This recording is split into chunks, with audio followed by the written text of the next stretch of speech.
ఒకటి గుర్తుపెట్టుకోండి, దేవుడు ఏ వ్యక్తిని మార్చడో. చాలా మంది అంటారు, దేవుడు ఆయన మార్చొచ్చుగా. దేవుడు మనిషి మార్పు చెందడానికి అవకాశం ఇస్తాడు. ఏం చేస్తాడు? దేవుడు వచ్చేసి నిన్ను కీ తిప్పేసి మార్చాడు.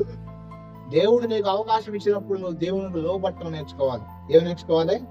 నువ్వు దేవునికి లోబడకుండా దేవుడు నీ జీవితంలో కార్యం చేయడు. ఒకటి బాగా గుర్తుపెట్టుకోండి, మీరు దేవునికి లోబడకపోతే దేవుడు ఏం చేయడు. దేవునికి లోబడి చూడండి, సమస్తాన్ని చేస్తాడు. దేవునిలో ఉన్న గొప్పతనం ఏంటంటే, మనిషికి దేవుడు స్వాతంత్రాన్ని ఇచ్చాడు. ఏమిచ్చాడు? నేను మాట చెప్తానండి, నేను పాస్టర్ గారిని. సినిమా హాల్ కింద దేవుడు ఆపుతాడా? బ్రాందీ షాప్ కింద దేవుడు నన్ను ఆపుతాడా? ఆపడం, నోటికి ఏం చేయడం పెట్టడం. కానీ నాకు దేవుడు జ్ఞానాన్ని ఇచ్చాడు. ఏమిచ్చాడు? నాకు దేవుడు వివేకాన్ని ఇచ్చాడు. ఆ జ్ఞానాన్ని బట్టి ఏది మంచి ఏది చెడు అని ఆలోచించి మనం బ్రతకాలి. చాలా మంది వాళ్ళ సొంత పెత్తనాలు చేసేస్తారు, వాళ్ళ సొంత ఆలోచనలు చేసేస్తారు. చేసేసి ఎవరు దొరకడు. పాస్టర్